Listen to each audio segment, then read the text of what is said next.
Amigos e amigas, muito boa noite. Estamos aqui mais uma vez para mais uma reflexão importante nesta noite, muito importante. Queremos conversar um pouco sobre o grande copadroeiro do Brasil, que é São José de Anchieta, e cuja festa litúrgica nós vamos celebrar dia 9 esta semana, ok? Então, por isso que eu trago aqui este assunto.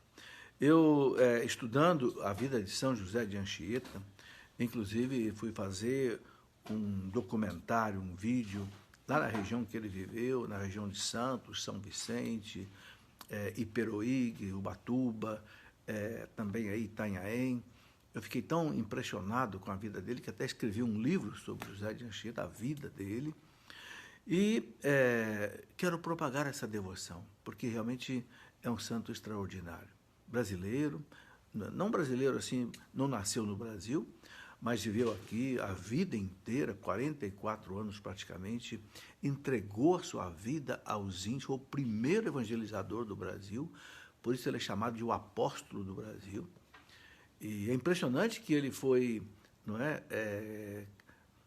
beatificado pelo Papa João Paulo II em 1980, que fez um discurso belíssimo sobre ele, depois eu quero ler até para você um pouco. E depois foi canonizado pelo Papa Francisco em 2014, e em seguida, veja que coisa interessante, a CNBB, a Conferência Nacional dos Bispos do Brasil, na reunião anual deles, proclamou São José de Anchieta copadroeiro do Brasil. Olha, nós temos como padroeira Nossa Senhora Aparecida. Anchieta é copadroeiro do Brasil. Veja que coisa muito interessante. Por que eu quero destacar isso? Porque o que a igreja liga na terra, Deus liga no céu. A gente sabe disso. Jesus prometeu isso para o Papa, para Pedro. Então, meus irmãos, é algo muito sério. São José de Anchieta é um santo que nós precisamos conhecer, precisamos invocar, precisamos venerar e precisamos, sobretudo, sabe o quê? Imitar as suas virtudes. Coisa maravilhosa o que esse homem fez. E é por isso que nós queremos, então, conversar um pouco sobre ele. Vamos pedir ao Senhor a sua graça, a sua bênção, como sempre nós fazemos, em nome do Pai, e do Filho, e do Espírito Santo. Amém. Vinde, Espírito Santo, enchei os corações dos vossos fiéis e acendei neles o fogo do vosso amor. Enviai, Senhor, o teu Santo Espírito, e tudo será criado, e renovareis a face da terra. Oremos, ó Deus, que instruístes os corações dos vossos fiéis com a luz do Espírito Santo. Fazei, Senhor, que apreciemos retamente todas as coisas segundo o mesmo Espírito e gozemos sempre da sua consolação por Cristo nosso Senhor. Amém. Eu quero pedir à Virgem Maria, de quem São José de Anchieta era extremamente devoto, que a Virgem Maria interceda por nós nesta noite para que a gente possa fazer aqui um programa bastante bom, edificante, que a gente conheça profundamente a vida desse santo, que para nós é o copatrono, copadroeiro, intercessor. Ave Maria, cheia de graça, o Senhor é convosco. Bendita sois vós entre as mulheres, e bendito é o fruto do vosso ventre, Jesus. Santa Maria, Mãe de Deus, rogai por nós, pecadores, agora e na hora de nossa morte. Amém.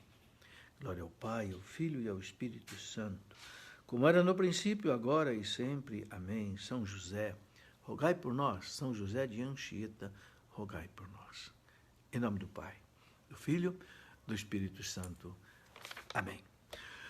Muito boa noite, Luci Fonte, Terezinha Castro, Nazaré Lima, estou vendo vocês entrando aí na nossa conversa, Celiane, Maria de Lourdes, muito boa noite a vocês todos. Vamos conversar um pouco sobre este gigante que foi São José de Anchieta.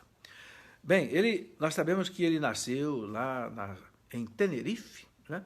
É uma ilha do arquipélago das Canárias, pertencente à Espanha, né? Nasceu no dia 19 de março de 1534, interessante, no dia de São José. Por isso os pais colocaram o nome de José de Anchieta. Não é à toa, né? Uma coisa muito interessante, ele era contemporâneo de Santo Inácio de Loyola, o fundador da congregação dos jesuítas, e era primo de Santo Inácio de Loyola. Veja que coisa bonita. Depois se tornou jesuíta, não é? Bem, aos 14 anos de idade, José de Anchieta já era um menino assim muito religioso, estudou na Universidade de Coimbra, em Portugal, durante 5 anos, e ali ele estudou filosofia, estudou literatura, estudou latim, e era um prodígio de menino.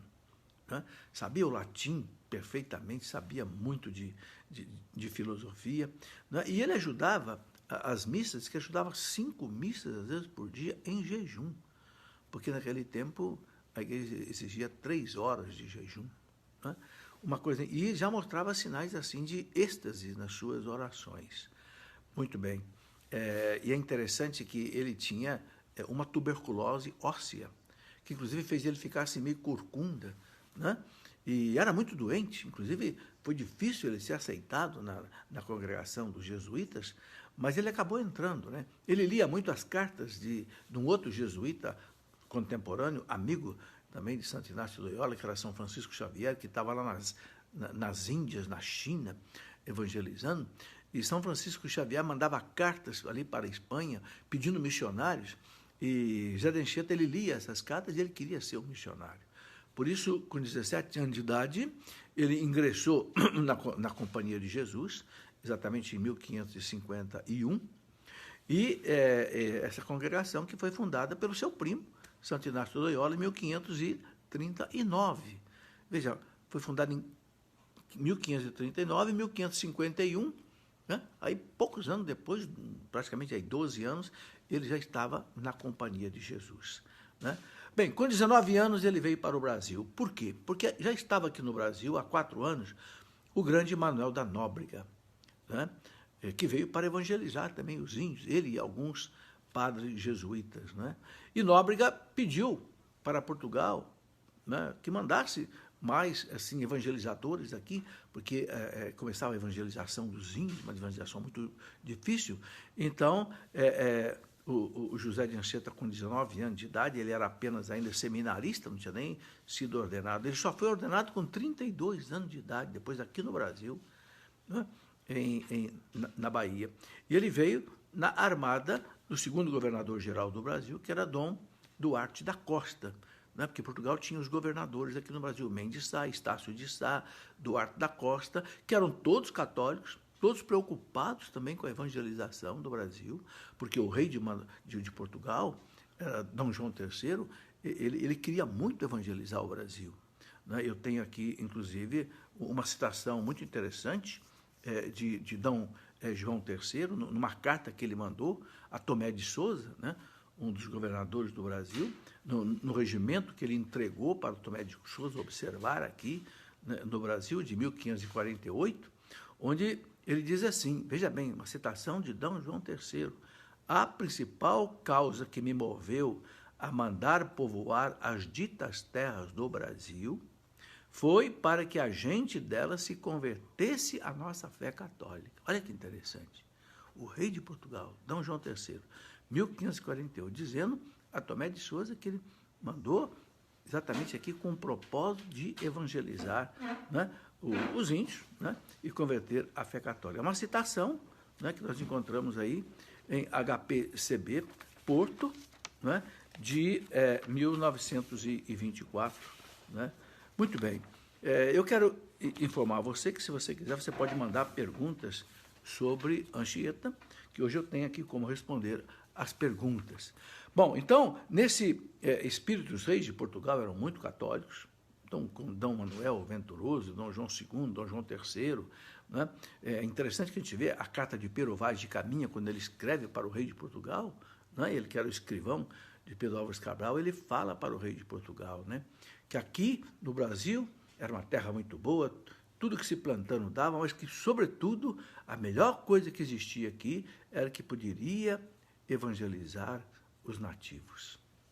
Bonito isso. Né? Havia um consórcio, né, uma partilha entre o governo português e a igreja para a evangelização do Brasil. Bom, nesse contexto veio para cá o José de Anchieta, só que eles encontraram aqui índios, meus irmãos, terríveis. Os índios eram antropófagos. Né? Eu tenho uma citação, por exemplo, do cônego José Geraldo Vidigal de Carvalho, que foi durante muitos anos professor do seminário de Mariana, num livro que ele escreveu sobre a evangelização do Brasil, O cônego José Geraldo Vidigal de Carvalho, ele fala bem claro que os índios viviam a antropofagia. Eles matavam os seus inimigos e comiam a carne. Isso, aquele alemão, Hans Staden, que viveu aqui nessa época e que foi prisioneiro dos Tamoios durante 9 meses, conta nos seus livros, não é, quantos inimigos eles matavam e comiam. Não é? Era comida, assim, corriqueira. Bem, então, é interessante que o cônego Vidigal, no livro, ele escreve sobre a antropofagia dos índios, a embriaguez. Eles tinham inventado mais de 70 bebidas alcoólicas, tiradas de raízes, de plantas, etc. Né? Também muitas superstições desumanas, às vezes enterravam crianças vivas por questões assim da cultura religiosa deles. Quando nascia gêmeos, por exemplo, ou nascia uma criança defeituosa, às vezes enterravam viva.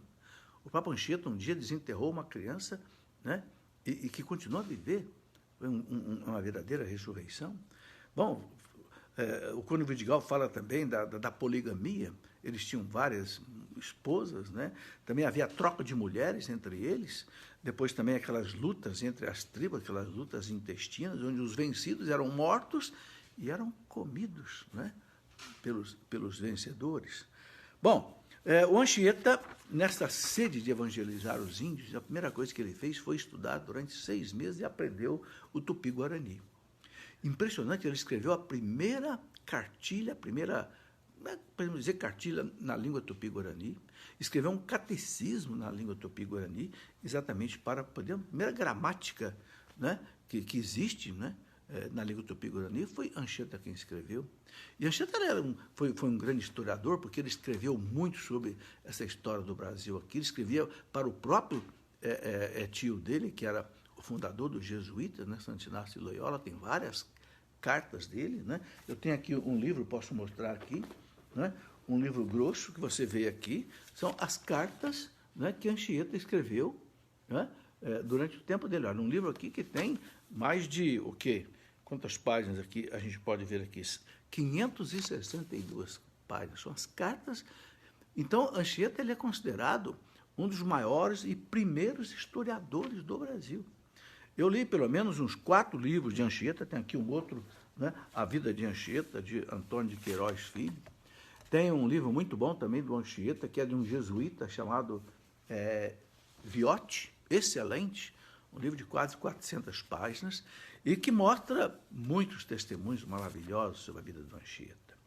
Bom, ele estudou, então, o Tupi-Guarani, e para evangelizar os índios, impressionante, ele parecia que vivia essa nova evangelização que o Papa João Paulo II pediu, né, com novo ardor, novos métodos, nova expressão. O Anchieta, ele usava poemas, ele usava cantos, ele usava músicas, usava peças teatrais.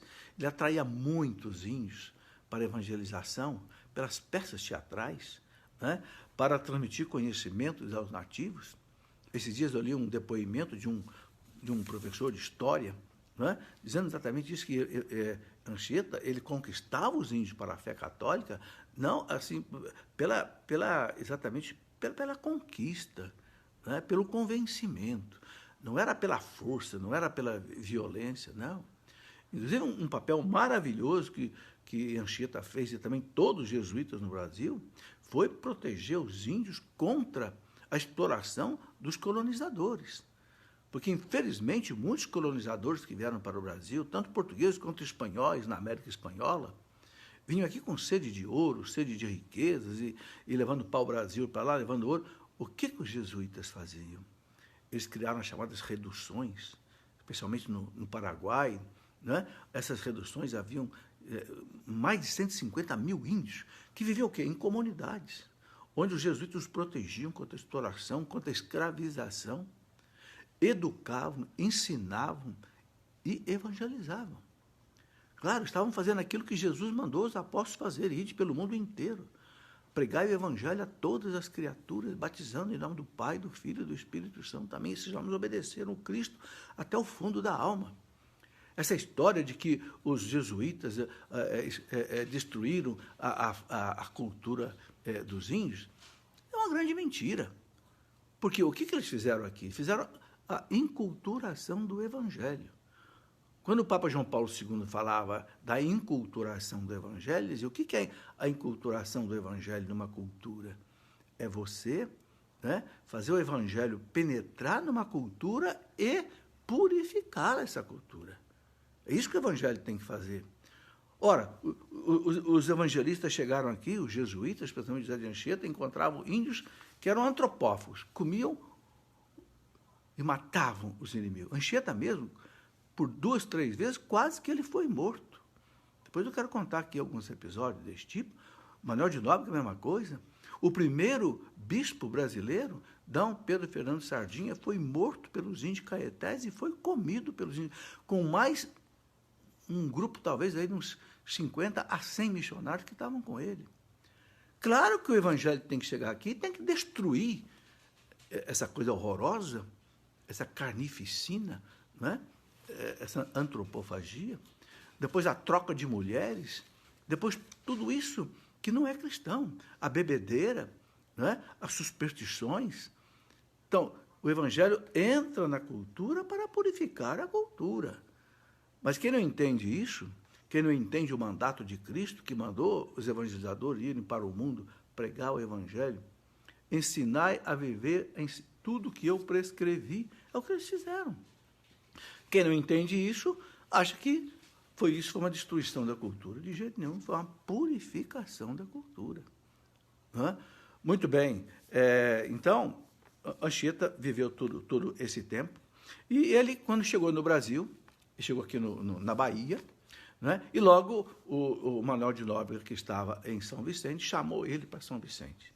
Interessante que na primeira viagem, naquele tempo, você sabe, os barcos eram todos à vela e a remo. Na primeira viagem que ele fez, da Bahia até São Vicente, ele sofreu um naufrágio tremendo, né? Conseguiram aportar nos abrolhos, depois de um naufrágio. E interessante, né? Na vida de Anchieta já conta o primeiro fato que ele fez. Ele desceu, junto ali com uns 2 ou 3 jesuítas, e ele encontrou uma índiazinha, né, que estava à beira da morte. E ele, sem entender o que os índios falavam ainda, porque estava acabando de chegar aqui no Brasil, com a ajuda dos outros jesuítas, ele entendeu, né, e eles batizaram a índiazinha, e era o dia de Santa Cecília. Então colocaram o nome da índiazinha de Cecília, batizaram e a índiazinha morreu.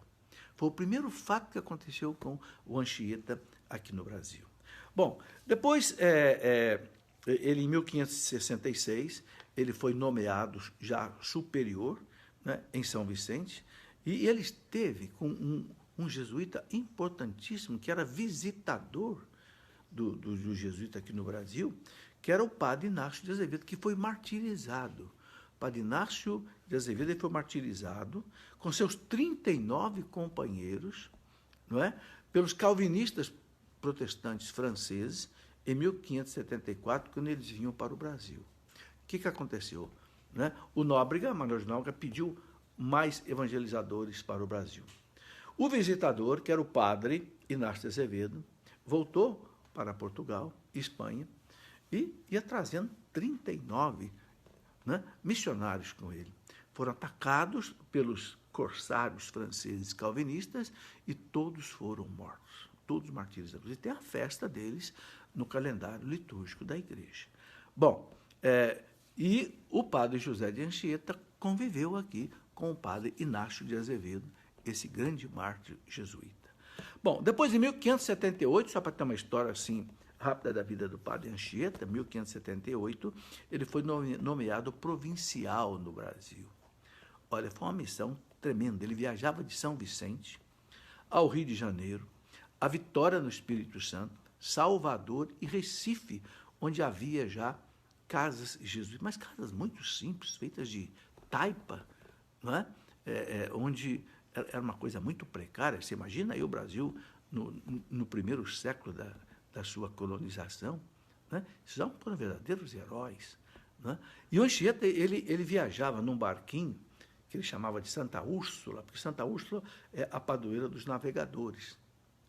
Ele tinha um barquinho que as pessoas diziam que era movida pelos anjos, porque andava muito rápido, né? E costeando todo o litoral do Brasil, você pensa bem, a pessoa sai daqui de São Vicente, onde era o primeiro colégio dos jesuítas, né, bater em Recife, lá no Nordeste. Ele parava primeiro no Rio de Janeiro, depois do Rio de Janeiro parava em Vitória. Ele fundou a cidade de Anchieta, a mais ou menos 100 quilômetros de Vitória, onde ele morreu, inclusive, em Anchieta. Né? E dali ele subia para a Bahia, Ilhéus, e chegava até Recife. Num barquinho, viajando nas madrugadas todas, costeando o litoral, muitas e muitas vezes sofreu naufrágios. Uma coisa impressionante, né, o que esse homem enfrentou. Bom, Anchieta morreu no dia 9 de junho de 1596, né, por isso nós celebramos a festa dele essa semana, no dia 9, na cidade de Anchieta. Ele foi levado pelos índios até Vitória, carregado, morto, numa maca pelos índios, até Vitória. Os índios choravam, né, a morte dele, amavam profundamente o Anchieta. Né? E depois ele foi beatificado em 1980 pelo Papa João Paulo II e foi canonizado pelo Papa Francisco em 2014. E, em seguida, isso aqui é muito interessante, os bispos do Brasil, na Conferência Nacional dos Bispos do Brasil, né, o fizeram, né, patrono co-padroeiro do Brasil. Sabe, eu repito aqui o que eu já falei. Quando a igreja liga na terra alguma coisa, Deus liga no céu. Está lá Mateus 18, 18. Jesus disse para Pedro e os apóstolos juntos aquilo que ele já tinha dito para Pedro sozinho. Em Mateus 18, ele fala para todos: que vocês ligarem na terra, eu ligo no céu. Meus irmãos, então, São José de Anchieta, esse santo desconhecido dos brasileiros, é o nosso copadroeiro. Assim como nós pedimos a Nossa Senhora Aparecida tantas e tantas graças, temos que pedir também para o nosso São José de Anchieta. Muito bem. Anchieta, você sabe muito bem que ele fundou a cidade de São Paulo. Como é que foi isso? Isso foi em 1554, também no dia 25 de janeiro de 1554, que é dia de São Paulo. Ele saiu de São Vicente, mandado por Manuel de Nóbrega, com mais meia dúzia de jesuítas, atravessaram a mata, 50 quilômetros atravessando a mata. Não tinha estrada, não tinha nada, né? Fazendo picada no meio da mata, e o Anchieta andava descalço. Né? Chegaram até o Planalto do Piratininga. Por quê? Porque o Nóbrega sabia que ali havia muitos índios, e era muito importante evangelizar aqueles índios. Então ele mandou o Anchieta para fundar um colégio em São Paulo, e o Anchieta dava aula ali para os colegas jesuítas. Ele era muito preparado em filosofia, em teologia, em literatura, e também já evangelizava os índios ali da região. Já havia muitos índios já catequizados. Ali ele teve a ajuda, principalmente, né, de dois índios que já estavam evangelizados, um deles, o cacique Tibiriçá, que inclusive está enterrado na Catedral da Sé, em São Paulo. Você sabe que ali no Centro Histórico de São Paulo existe ali o Museu de Anchieta. Né? Inclusive existe ali um fêmur de Anchieta, uma relíquia, que é um fêmur de Anchieta, está ali bem visível. Eu já estive lá, fizemos até ali um vídeo passando nisso também. E é um museu muito interessante de ser conhecido. Ali no pátio, né, do colégio, ali no centro de São Paulo, ali, né, onde a cidade de São Paulo começou. Ali o Anchieta, ele começou a cidade de São Paulo com um colégio. Né? E, como eu disse, ele foi muito ajudado aí, né, pelo índio Tibiriçá, e outros que já estavam também evangelizados. Né? Bom, mas é preciso dizer o seguinte, que, infelizmente, os jesuítas sofreram aqui uma opressão, um antagonismo muito grande dos tamoios. Por quê? Porque os índios tamoios se aliaram com os franceses que tinham chegado no Rio de Janeiro, né? E que tinham fundado lá o forte de Coligny, né? Com o Villegagnon. E esses franceses, que eram calvinistas, protestantes, eram inimigos dos portugueses e inimigos também dos jesuítas. Então, eles fizeram amizade com os tamoios, que era a maioria dos índios que havia, e esses tamoios atacavam o colégio de Piratininga do Anchieta, e que por várias vezes, né, entraram, mataram gente, quebraram tudo. Né? Muitas vezes foi um problema terrível. Bom, quem conseguiu salvar o Anchieta, dar uma força para ele muito grande, foi exatamente o cacique Tibiriçá, que o protegeu contra os ataques dos tamoios ali, né? E eles conseguiram sobreviver. Só que os tamoios, eles fundaram uma confederação, a Confederação dos Tamoios. Eram mais de 100 mil índios. E o objetivo deles era arrasar com toda a colônia portuguesa e com todo o trabalho dos jesuítas. Por quê? Porque os jesuítas eram portugueses, a maioria deles, ou espanhóis, e os franceses eram calvinistas protestantes. Bom, então foi um tempo muito difícil para Manuel de Nóbrega e José de Anchieta, que perceberam o seguinte: Manuel de Nóbrega, muito inspirado por Deus, ele chegou à seguinte conclusão: ou nós fazemos um armistício, né, um acordo com os tamoios, ou eles vão destruir toda a obra jesuíta, o Colégio de São Paulo, o Colégio de São Vicente e tudo mais. Bom, aí começou, meus irmãos, um trabalho extremamente difícil, onde José de Anchieta e Manuel de Nóbrega começaram a conversar com os grandes caciques tamoios, que dominavam toda a região aqui de Ubatuba, São Sebastião, até São Vicente, né?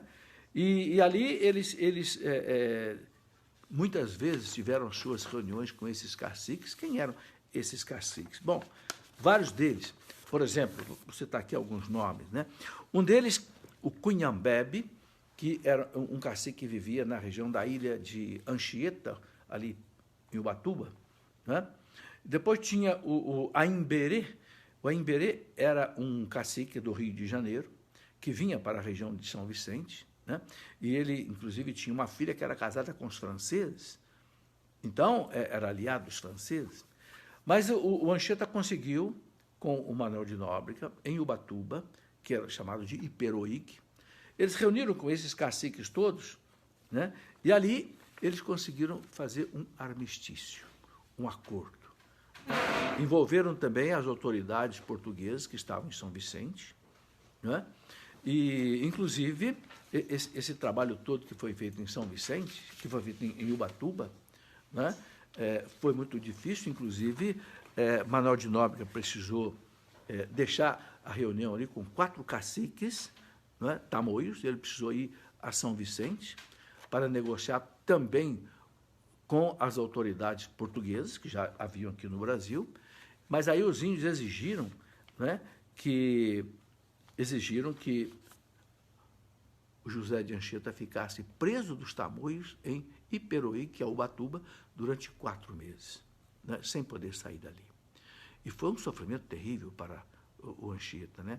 Ele mesmo contando, né, por exemplo, as índias que viviam nuas e queriam seduzi-lo, né? Ele um jovem, né? E ele mesmo conta um episódio em que ele estava rezando, né? E uma índia o chamando, né? Chamando para, né, ter aí um relacionamento com ela. E ele disse não. E ela perguntou se ele estava morto. Ele disse: sim, eu estou morto para o mundo, para viver só para Deus. Quer dizer, então, além de todas as ameaças de morte que ele sofria dos tamoios, ele tinha também essas tentações da carne. Inclusive, o Anchieta se apegou com quem? Se apegou com Nossa Senhora. E aí, olha que coisa maravilhosa. Ele tinha uma inteligência brilhante, uma memória fantástica, sabia o latim. Ele escreveu nas areias ali de Ubatuba. Quanta gente aqui da minha região vai para Ubatuba, né? Não sei se você já reparou.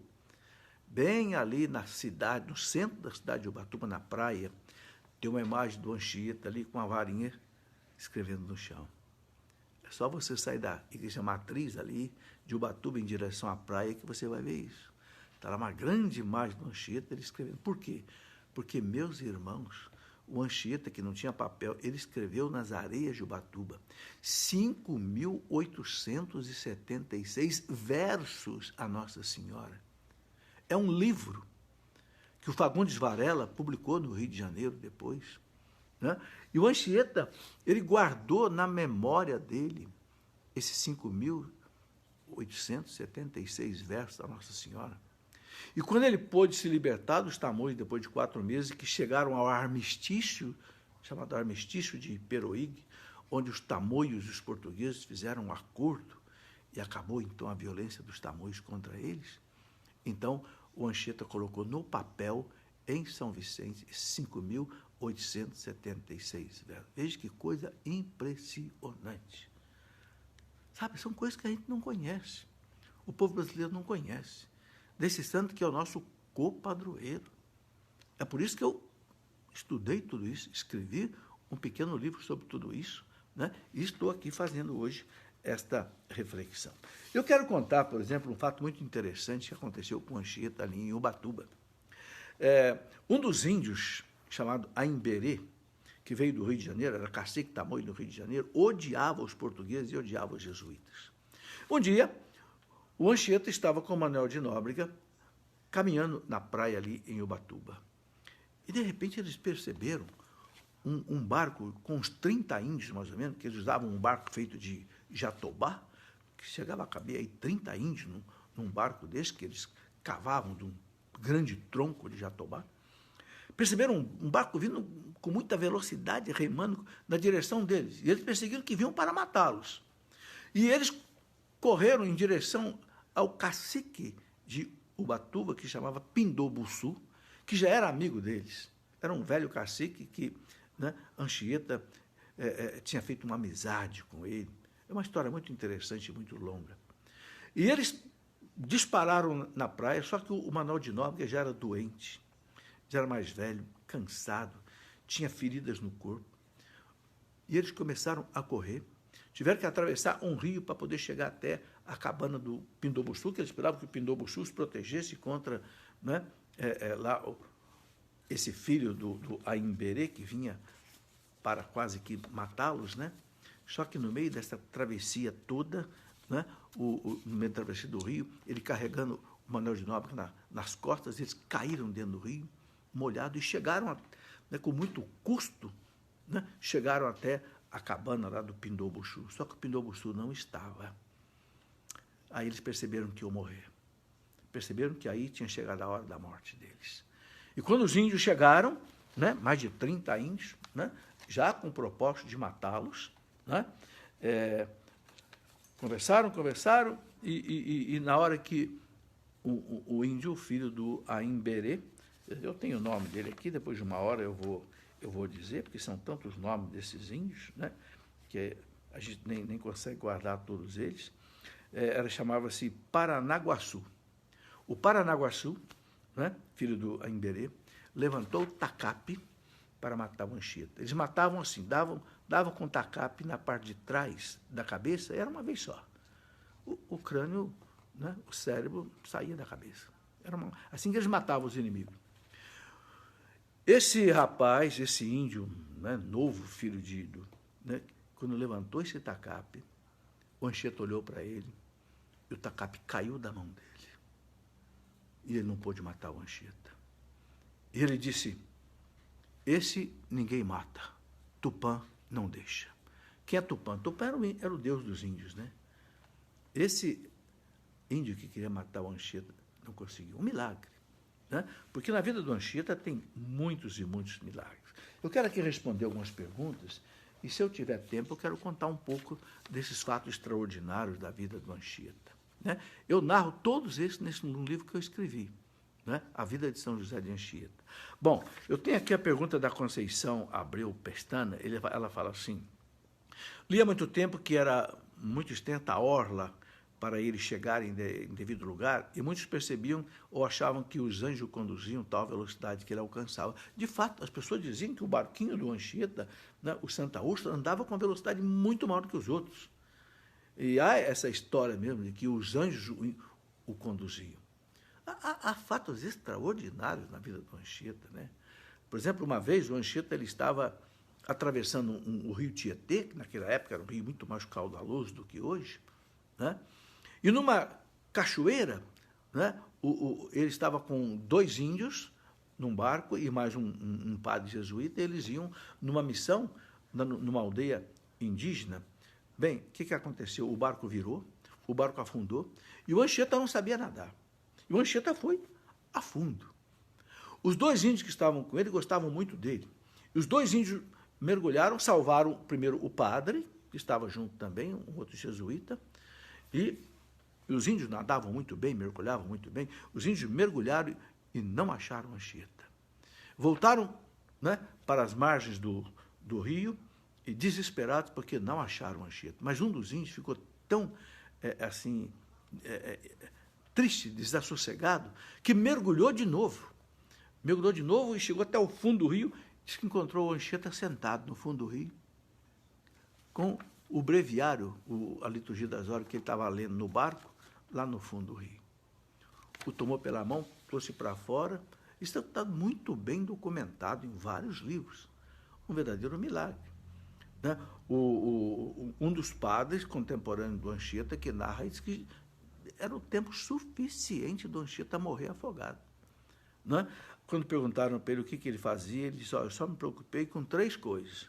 Primeiro, me entregar nas mãos de Nossa Senhora. Segundo, não beber água. Terceiro, ficar bem quieto para o índio poder me puxar sem eu atrapalhar ele, me resgatar.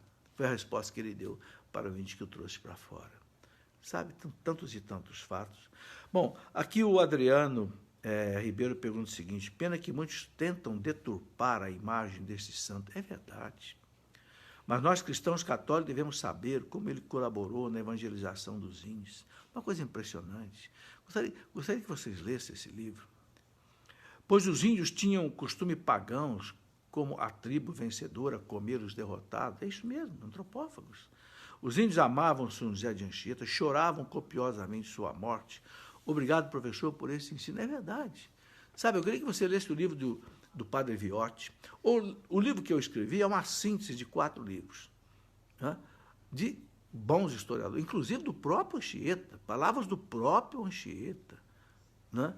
Muito bem. A Magali Lima diz o seguinte: boa noite, muito bom adquirir conhecimento sobre o Padre Anchieta.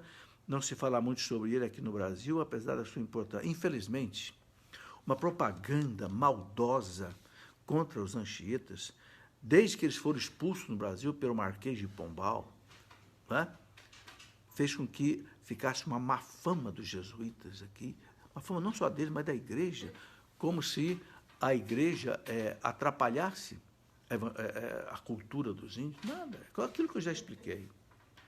Muito bem. Diácono Marcos Arantes pergunta o seguinte: não podemos entender esse período com visão contemporânea.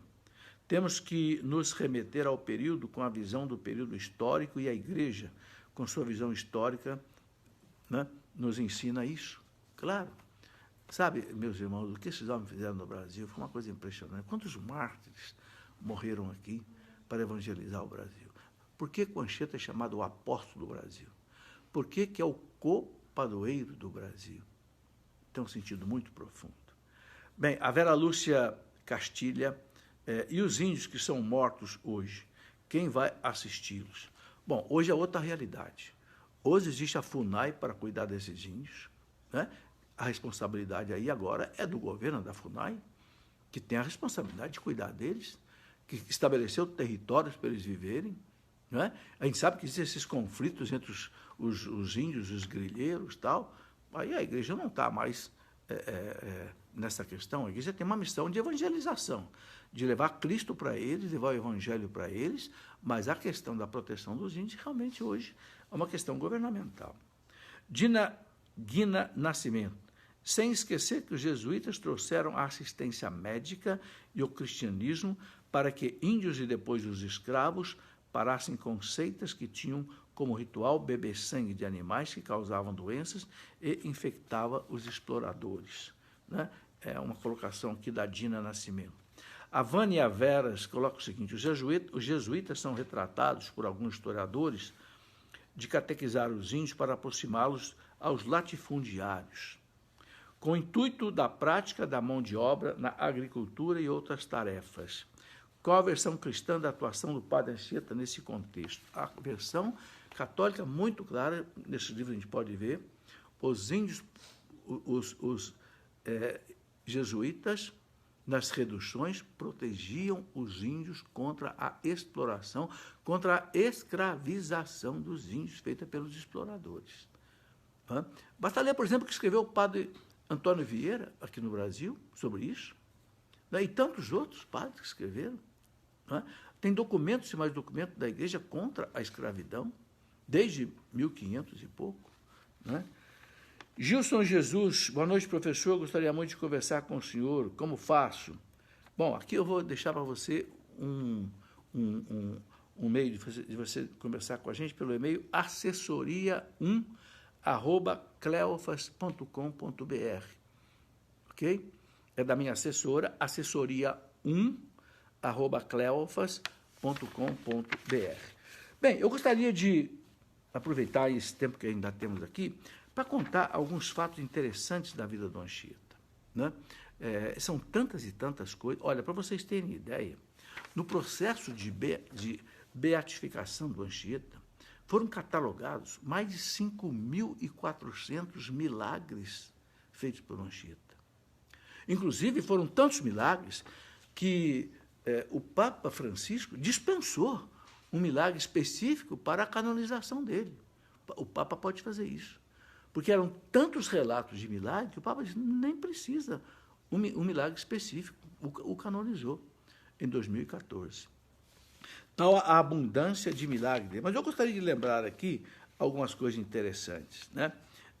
Anchieta, por exemplo, eu já contei aquele fato, né, do Paranaguaçu, que queria matá-lo com o tacape caiu da mão dele.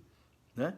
Depois, um outro fato muito interessante, né, o milagre da oração no meio do mar. Um dia, já era escurecendo, um dos padres foi procurar o Anchieta, que o Anchieta tinha sumido. Encontrou ele no meio do mar, assim, né? Só que ele não se molhava. O mar ficou seco em volta dele, fez uma espécie assim de de um anel sem água. E o Anchieta sentado ali rezando, em êxtase. O mar se abriu ali. Né? E o padre o chamou, né? Depois ele veio embora e o mar tornou a fechar naquele lugar. Né? Em 1592, ele conseguiu escapar de um ataque de corsários ingleses, né? E se refugiou com o padre João Lobato na ilha aqui de São Sebastião. Né? Todos esses historiadores diziam que Anchieta tinha uma intimidade com os animais, uma coisa impressionante. Eles diziam que os pássaros atendiam o Anchieta, né? Os pássaros pousavam sobre ele, atendiam o Anchieta. Né? Depois, no seu apelo, né, as cobras, os animais selvagens, perdiam sua agressividade diante dele, parecia um São Francisco.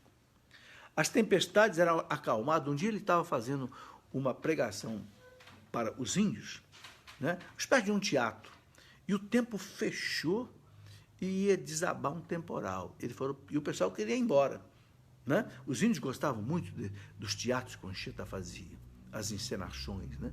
E ele percebeu que os índios queriam todos ir embora para suas, né, cabanas.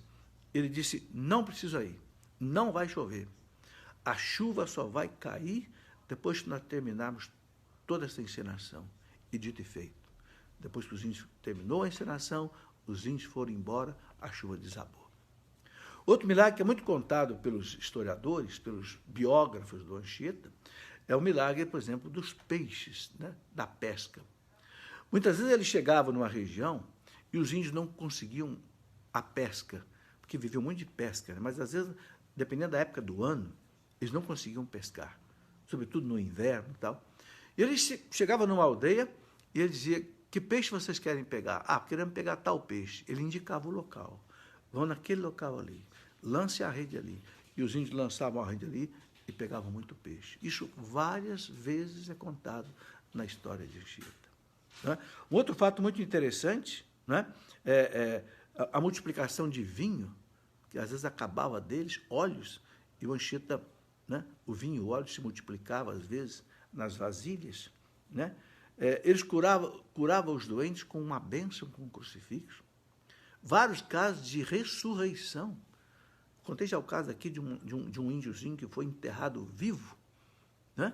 Depois de um tempo, o Anchieta foi lá, mandou desenterrar o menino, e o menino voltou à vida. Não é?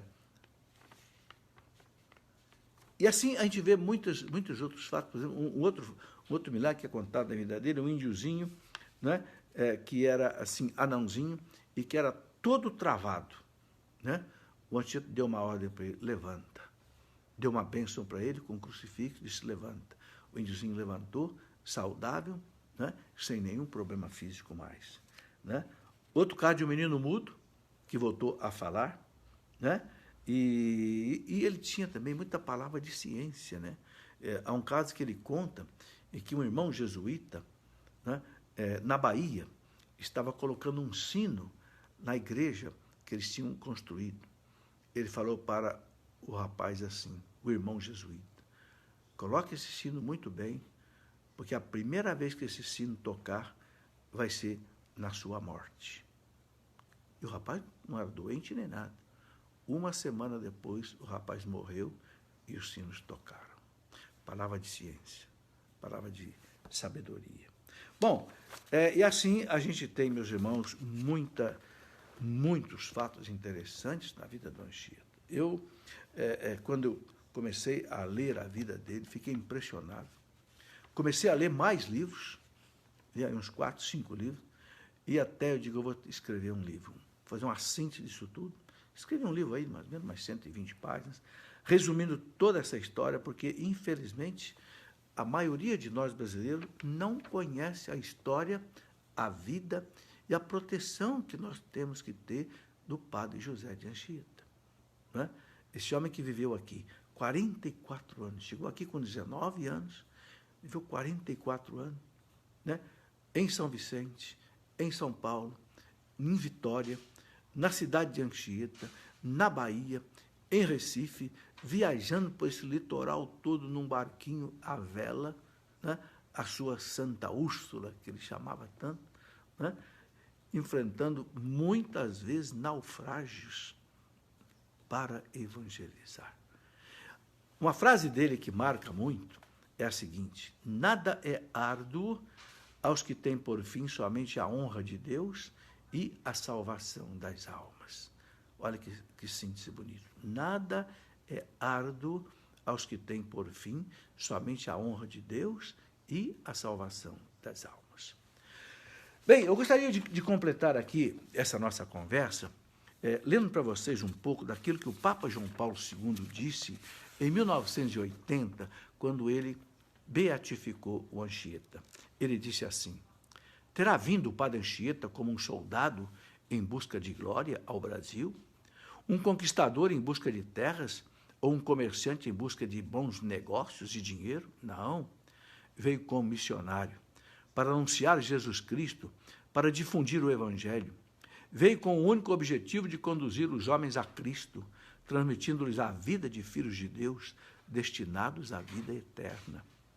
Veio sem exigir nada para si, pelo contrário, disposto a dar a sua vida por eles. Uma vez missionário, José de Anchieta viveu o espírito do apóstolo São Paulo, que em suas epístolas falava das peripécias, dificuldades e perigos enfrentados por carregar no coração, como preocupação de todos os dias, a solicitude por todas as igrejas.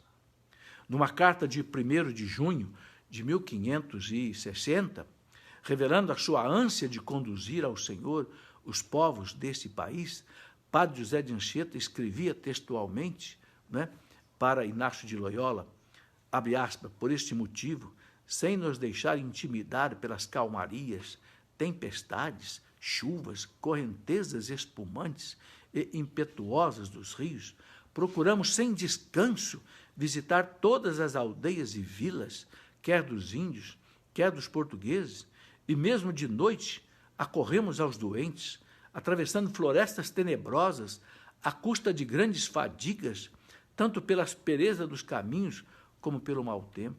Está aí, escrito por José de Anchieta, carta, né, ao padre Tiago Lainez, que era o prepósito general da Companhia de Jesus, em 1º de junho de 1560. Né? E descrevendo ainda mais abertamente as condições daqueles que com ele e como ele dedicavam-se aos Brasis. Os Brasis eram os índios, né? Como os costumava chamar, revela ainda mais profundamente a grandeza do seu amor e do seu espírito de sacrifício e, sobretudo, a finalidade da sua existência. 2 pontos. Mas nada é difícil para aqueles que acalentam no coração e têm como fim único a glória de Deus e a salvação das almas, pelas quais não hesitam em dar a sua vida. O Anchieta está falando, abre aspas, salvar as almas para a glória de Deus. Este era o objetivo de sua vida. Aliás, é o Papa João Paulo II falando. Isto explica a prodigiosa atividade de Anchieta ao buscar novas formas de atuação apostólica que o levavam finalmente a fazer-se tudo para todos pelo Evangelho, a fazer-se servo de todos a fim de ganhar o maior número possível para Cristo. Tá aí. E o Papa João Paulo II escreve longamente essa atividade de Anchieta. Ele continua dizendo, Anchieta não recusou nenhum esforço para compreender os seus Brasis e compartilhar-lhes a vida. Se aprendeu a difícil língua deles e tão bem, a ponto de ser o primeiro a compor uma gramática dessa língua, isso se deve a seu amor, que o impelia a encarnar-se entre eles, mas para falar-lhes de Jesus, transmitindo-lhes a boa nova. Desta forma, tornou-se exímio catequista que, segundo o exemplo de Cristo Senhor, Deus feito homem para revelar o Pai, vivendo entre os homens, falava-lhes de maneira simples, acomodando-se às suas categorias mentais e aos seus costumes. Com esta mesma finalidade, levando em consideração os dotes e qualidades naturais dos índios, a sua sede de saber, a sua generosidade, hospitalidade e o seu senso comunitário, promoveu e desenvolveu as aldeias, centros onde a vida, cada um se fundia com as dos outros, de maneira adequada no trabalho, na solidariedade e na cooperação. O coração de cada um desses centros era sempre a casa de Deus, onde o sacrifício eucarístico era celebrado regularmente e onde o Senhor sacramentado permanecia presente. Olha aí. Né? Ainda tem católico que não conhece tudo isso, ainda fica criticando o jesuíta, criticando o Anchieta. Né? Sim, porque um grupo social que não é animado pela caridade que só Deus sabe infundir nos corações, não pode durar, nem pode oferecer aquilo que o coração de homem e a humanidade inteira buscam com ansiedade. E vai longe, né? Essa homilia que o Papa João Paulo II fez sobre o Anchieta. Eu vou terminar lendo só um último parágrafo aqui, onde ele diz assim, por certo, não lhe faltaram dores e penas, decepções e insucessos. Também ele teve sua parte no pão de cada dia de todo apóstolo de Cristo, de todo sacerdote do Senhor. Mas em meio à sua incansável atividade e contínuo sofrimento, jamais faltou a calma, serena e viril certeza alicerçada no Senhor Jesus Cristo, com quem se encontrava, e a quem se unia no mistério eucarístico, a quem se entregava constantemente para deixar-se plasmar pelo Espírito Santo. A união com Deus, profunda e ardente, o apego vivo e afetuoso a Cristo crucificado e ressuscitado, presente na Eucaristia, o terno amor a Maria, aí está a fonte de onde jorra a riqueza da vida e da atividade de Anchieta, autêntico missionário, verdadeiro sacerdote. Tá aí, esse texto todo, que são 2 páginas aqui, que é do Papa João Paulo II, em 1980, na beatificação de Anchieta, eu vou publicar no meu site Cleofas, você poderá ler aí, né, depois com calma, ver que beleza. Né? Então, meus irmãos, é isso que eu tinha para mostrar para nós hoje. Né? Eu espero que esta hora que nós conversamos um pouco possa ter trazido a você um pouco do conhecimento deste homem que não pode ser esquecido por nós brasileiros. Amanhã, no meu programa Escola da Fé, pela TV Canção Nova, às 21 horas, eu vou fazer um programa de novo sobre Anchieta, só que amanhã eu vou poder projetar slides, eu vou poder projetar quinta-feira, né? Não é amanhã, é quinta-feira, na Escola da Fé, pela TV Canção Nova, às 21 horas. Ali eu vou projetar slide, vocês vão ver algumas figuras. Inclusive, eu gostaria que quem quiser conhecer a realidade do Brasil, na época da Anchieta, ler a obra do Hans Staden. Hans Staden foi um alemão que esteve por aqui, não era missionário nem nada, era um aventureiro, e que ficou preso 9 meses no meio dos Tamoios, escreveu como é que era a vida dele, a carnificina que existia, né? E os horrores de que era a cultura dos índios que os missionários tiveram que enfrentar. Isso está escrito. Né? Procure lá, se você colocar na internet aí, Hans Staden, a obra dele, você pode até ler, tem disponível aí. Você vai ver, inclusive, desenhos que o Hans Staden fez contando toda essa história. Né? Aí são fatos históricos, tá? Não é eu ficar falando aqui, são histórias. Você vai ver alguém que esteve aqui e que viu tudo isso. Bom, quem quiser comprar o nosso livro de Anchieta, você pode entrar aí no nosso site loja.cleofas.com.br, loja.cleofas.com.br, como também todos os outros livros da nossa editora Cleofas. E pelo telefone também, o 12 31 52 65 66. 12, que é o nosso prefixo, 3152 65 66. Eu gostaria de pedir a vocês que me acompanharam até aqui, que difundam essa devoção do Anchieta. O Anchieta ele é o patrono dos catequistas no Brasil. Não sei se você que é catequista sabe disso. O seu patrono é Anchieta. Ele é considerado o apóstolo do Brasil. Ele é o copadroeiro do Brasil. E é um ilustre desconhecido dos brasileiros. É um homem que, diante de Deus, intercede por nós, brasileiros, sem cessar. Esse nosso Brasil que precisa de tantas graças. Nós sabemos que os santos intercedem por nós diante de Deus sem cessar. Meus irmãos, vamos pedir ao Anchieta. Nesse livro que eu escrevi, eu coloco, inclusive, a novena do Anchieta.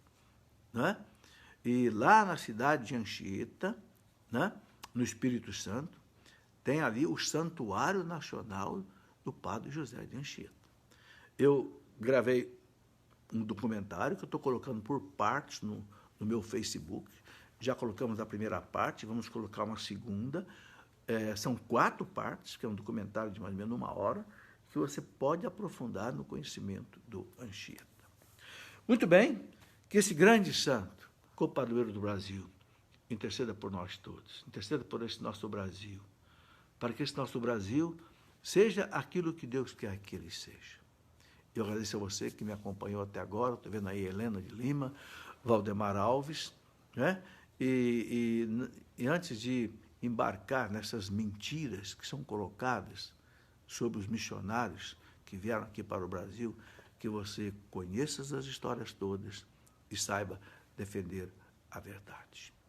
Em nome do Pai, e do Filho, e do Espírito Santo.